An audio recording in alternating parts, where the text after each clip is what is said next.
Hey everyone, I'm Joe and today I'm going to be doing the Hopeful Book tag. This was originally created by Raya and I was tagged to do this by Kelsey. Both of them are really nice booktubers and I will link both of their channels in the description box below. I would recommend you go and check out both of their channels because, as I said, they're both really nice and do interesting videos about all things book related. Now, the idea of the Hopeful Book tag is fairly self-explanatory, frankly, going entirely by the title. This has 6 questions, all related to books that you perceive as hopeful, optimistic, and generally positive books. Obviously, there is a large amount of leeway in this because, of course, each person has their own definition of what makes up a positive book and what makes up a hopeful book. So, this should provide some interesting questions and answers. Question 1. A book world you would like to escape to. And for that, this is actually a fairly obvious one for me because it's always been one that I've always been impressed by. And that is the Greater Commonwealth Universe created by Peter F. Hamilton, which I personally discovered with the first book in the Void trilogy. In this case, The Dreaming Void. I love this trilogy. I am a big fan of Peter F. Hamilton, if you didn't know. I've read almost every one of his books. Within a few weeks, I'll have read every one of his books he's ever written at this point. And this is an interesting world because it's set hundreds upon hundreds of years in the future. Humanity has spread to the stars. We have essentially stargates linking planets where you can travel by. We have really advanced starships as well where we can travel by. We have multiple worlds colonised, and obviously I would like to visit and be there after the events of the Void Trilogy because the Void Trilogy upsets a few things, but once it's settled down it'd be a great place to live and be because it's very open. There's always a world where you'll fit in. If you don't fit in on this world, you can go to another world which has a climate that suits you and technology as well, and I don't know, it just seems ideal to me. Probably not, but nothing ever is. It's not a utopia by any means, but it's pretty good though. Number 2 is a romance that left you all mushy inside. Now, there isn't no book ever, or any character in any book ever, that has left me all mushy inside. I don't exactly know what that entirely means because I don't really read romances if you didn't know.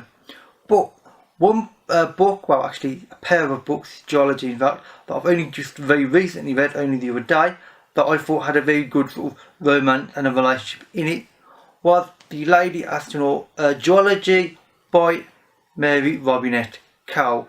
This has The Calculating Stars and The Fated Sky. The main character is a female scientist and astronaut to be. She is married to a man who is extremely supportive of her, and the way they interact and the way they want to be together regardless of anything else is just really nice to see. It's sort of a relationship I think actually is believable in books, frankly, more than anything else. A lot of books, relationships I don't think often work that well. In this, they do love each other and they do want to be together, period. That's ultimately what it's about between them, and I like that. I think it's really hopeful and indeed positive because it's the right reason to be together, just because you want to be together. They both see things in each other that they like and they want to be together for those reasons. Yes, they both see the flaws, but the positives outweigh them. So it's a nice relationship, it really is. Question 3 is a friendship we should all aspire to have. And for this, I'm going to choose Pug and Thomas from the Rift War series by Raymond E. Forrest. This is the first ever book in the series, Magician, although I believe this was split into 2 books, Magician's Apprentice and Magician Master in the US and most of the rest of the world. In the UK, it's just Magician. This is a book that I read many years ago. I actually read it very closely originally to the Void Trilogy by Hamilton, which is why I always tend to think of these 2 authors very close together because I read them virtually back to back, both trilogies, and they're both very important to me. This is a fantasy world. The main 2 characters start off very young in them. They are like 11 or something, although they do age out the book quite a lot. Obviously because many decades go by throughout the course of the books.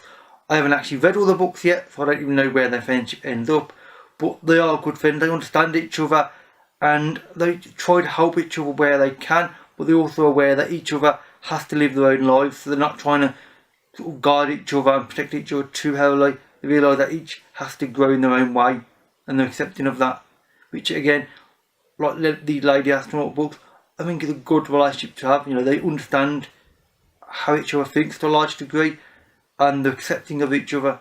Acceptance to me is a positive thing. It's what I hope to be and hope I already am to a large degree. So this is a really interesting book, and I would recommend you read this series personally, because I love these books.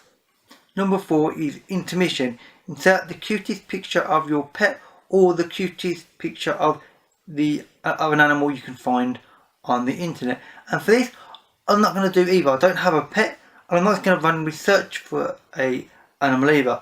What I will do is do a literary animal, and I'm not actually going to choose the cutest, actually kind of far from it. I'm going to choose Grebo from Trilogy's Discord series. Grebo is a cat. He's a cat belonging to the witches, Nanny Ogg in particular, and he's not exactly a traditional cat. He's a big tomcat. He's always getting into fights. One of his eyes is scarred and he can't actually see out of it. He can also turn into a human as well at times, because, well, he's a witch's cat after all, and he's brilliant because he's a brutal cat, but he can also get scared of things. And Grebo is a great cat, and as you can see by the picture which I'll put up on screen, which will move slightly out of the way so it will fit, is a great cat overall. Number 5 is a character in a leadership role that inspires you, and for this I'm actually going to end up going for Trilogy's Discord again, although this is purely coincidence, not planning it like this, and that is Samuel Vimes from the Guards books in particular. This is Guards. I think Samuel Vimes is a really interesting sort of leadership character, because the way he runs the Guard, he doesn't run it by rules and regulations particularly, and in some ways he's doing things sort of not on the books. You know, he's sort of breaking his own rules, but he leads by example in his own particular way. He believes in honesty and in morality and just getting the job done, period. Whether that is by the rules or whether that's breaking the rules and getting it done in another way, frankly he's not that bothered, as long as you are a decent person about it and you try not to be awful about it. Frankly, that's what matters to him.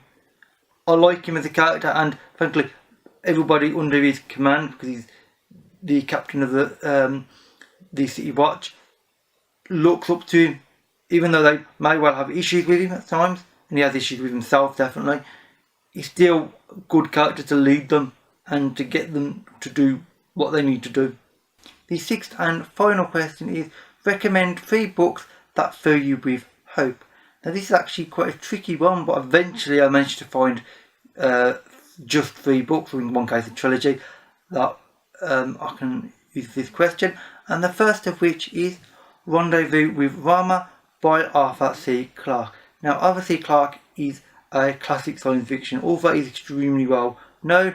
This book in particular, Rama, is his probably most well known of the lot, along with a couple of others.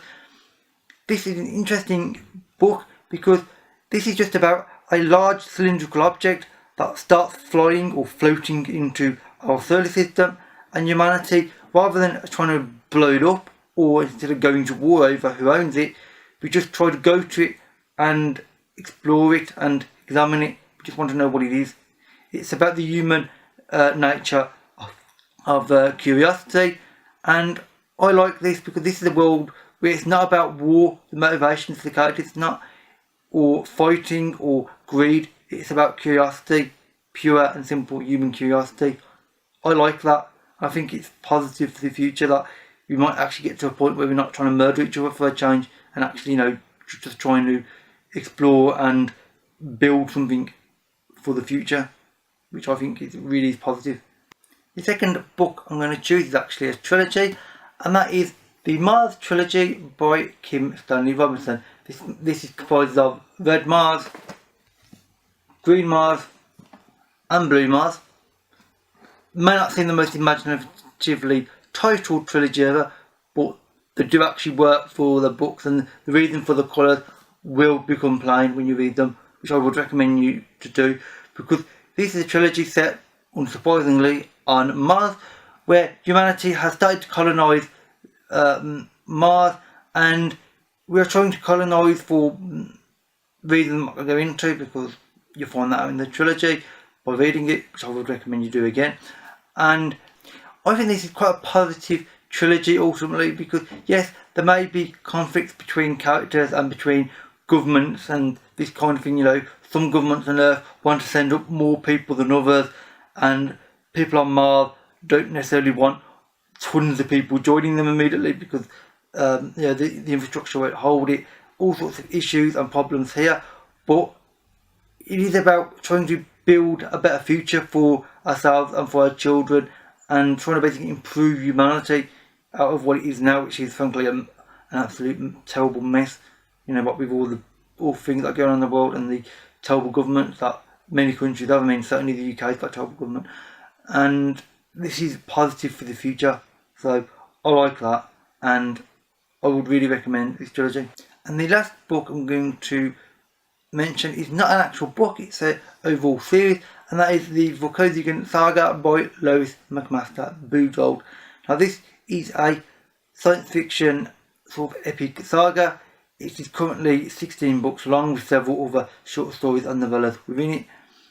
I love this series, so do many other people, and I think the way it's written with the different worlds and the way the characters interact, obviously focused around the Volcosigan family, in particular Miles, but it does focus on other characters as well, is really interesting and really positive, because they are trying to improve themselves, they're trying to improve their world, or worlds, because they are on several of them, and it's just again, it's positive for the future and positive for humanity. Obviously this is not Earth in these books, unlike the previous two. This is not our solar system, this is a sort of galaxies far, far away, you know, to sort of take a part of a quote from Star Wars, but it's still humanity, it's still us trying to become more than we are, better than we are, and being better than we are now is something that frankly is not that difficult, frankly, but it's something that we need to do, preferably sooner rather than later. So with that said, that's actually it for this tag. There is a 7th question, and that is to tag other booktubers or bloggers, which I may or may not do. I'm not going to do it now. I will link the people that I may tag in the description box below if I can figure out who's done this tag. If not, then you know, just if you want to do the tag and you think it's interesting, then please consider yourself to be tagged by me. All the books that I've talked about in this, which are here, which are quite difficult to pick up, I will put a list of those in the description box below, along with the 2 links to the creator and the person who tagged me as well. If you've read any of these or would like to, then please leave a comment. If you have any book recommendations for me that you think I'll be interested in based on these, again, leave a comment. And with that said, that is it for this video. So thank you for watching, and I'll see you another day. Bye for now.